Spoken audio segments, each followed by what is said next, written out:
Even before the sun tears through the primordial night, the world begins to stir. The cool air carries the scent of damp earth, of ferns drenched in a night's dew, and in the distance, the faint smell of sulfur from slumbering volcanoes. In this great silence, a living fortress of flesh and bone begins to move. It is a herd of Triceratops. As the first rays of dawn creep over the horizon, they cast a brilliant orange glow upon the nearly meter long horns of the lead male. Those horns, polished smooth by countless rubbings against tree trunks, now look like two pearlescent spears. Its heavy breath, like the bellows of an ancient forge, releases thick plumes of steam, proof of a colossal heart pumping life through its body. From above, the scene unfolds into a breathtaking panorama.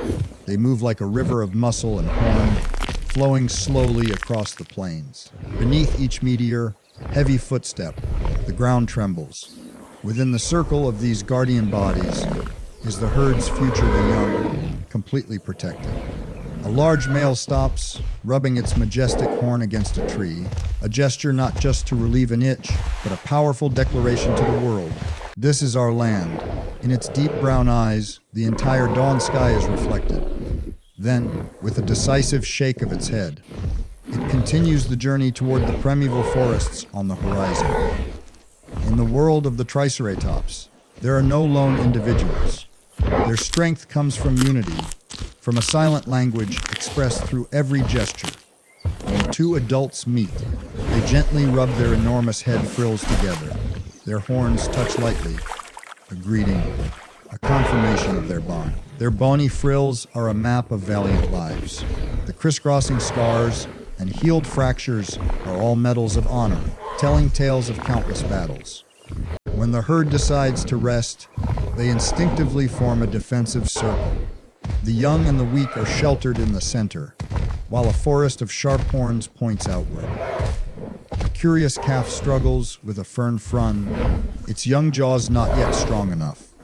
When they move, they cross a shallow riverbed, one by one in a line, water splashing with each step. From the perspective of a calf nestled by its mother's side, the world is vast and safe. Once the herd is across, a low, hoarse bellow sounds. It is the signal. The great journey continues. At midday, the sun is high. This is the time for nature's great feast. The vast plain is an endless banquet table. Their stone-hard, horny beaks act as efficient shears, snipping through the toughest plants. They drive their beaks deep into the soil, using the power of their necks and shoulders to uproot entire plants. Inside their mouths, a perfect biological grinding machine works tirelessly, turning fibrous vegetation into energy. Their magnificent frills, like giant solar panels, soak up the heat and display complex colors. The air is filled with a symphony of life, the contented puffing of breath, the crunching of vegetation. A playful calf teases its mother and receives a gentle nudge with a horn in return. Peace seems eternal, but nature is always in motion. To the west, dark clouds heavy with moisture begin to gather. The wind starts to shift, carrying the damp, earthy smell of rain to come. An electric tension runs through the herd. The peace is broken. Two large males, both in their prime, face each other. One is the current dominant male, the other, a younger challenger. They don't need to roar. The challenger's front foot scrapes hard against the dry earth, kicking up dust in an undeniable declaration of war. Their eyes are bloodshot with rage. The herd steps back, forming a silent arena to witness the necessary ritual to maintain order. Then, they charge. The impact creates a deafening crack, the dry sound of bone striking bone. Horns lock onto frills, the power of two multi-ton war machines unleashed. Dust billows around them as they shove and push.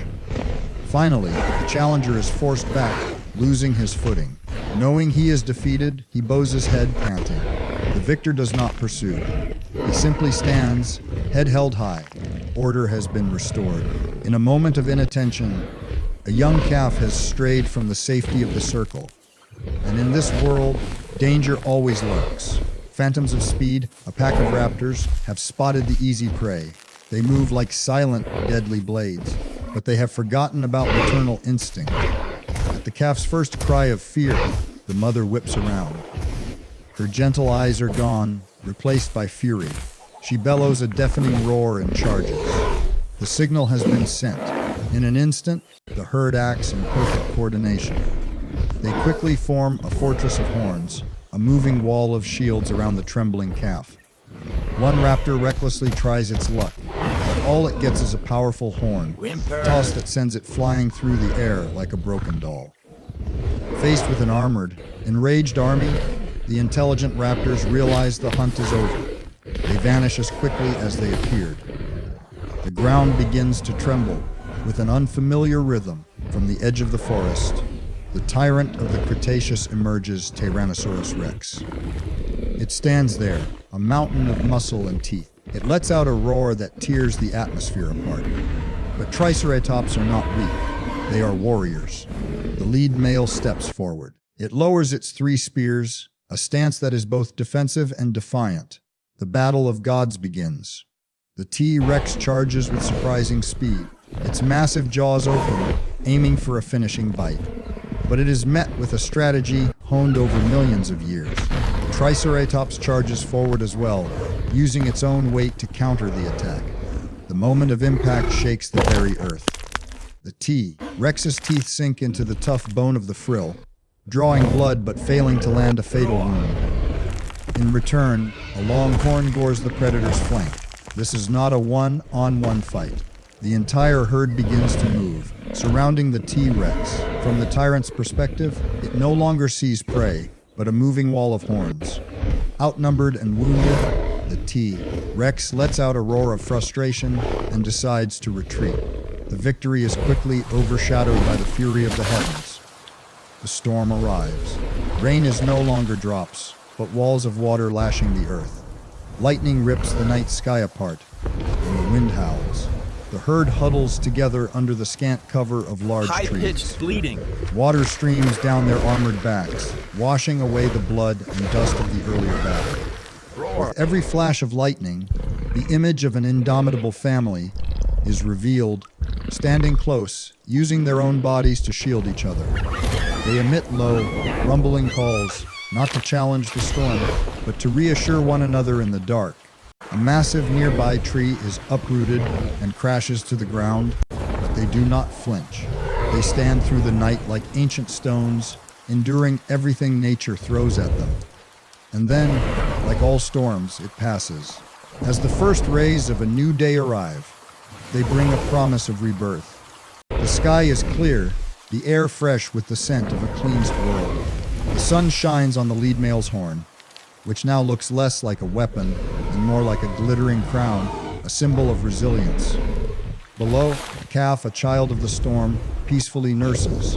Life, fragile but tenacious, goes on. The herd once again forms a long line and begins its journey. They survived the long night, and it has made them stronger. Their shapes slowly fade into the mysterious depths of the forest.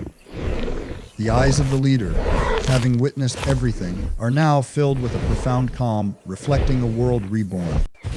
The herd's image grows smaller, eventually blending into the distance, into legend. But their hoarse bellows, an epic of life, of will, and family, will forever echo in the memory of the earth.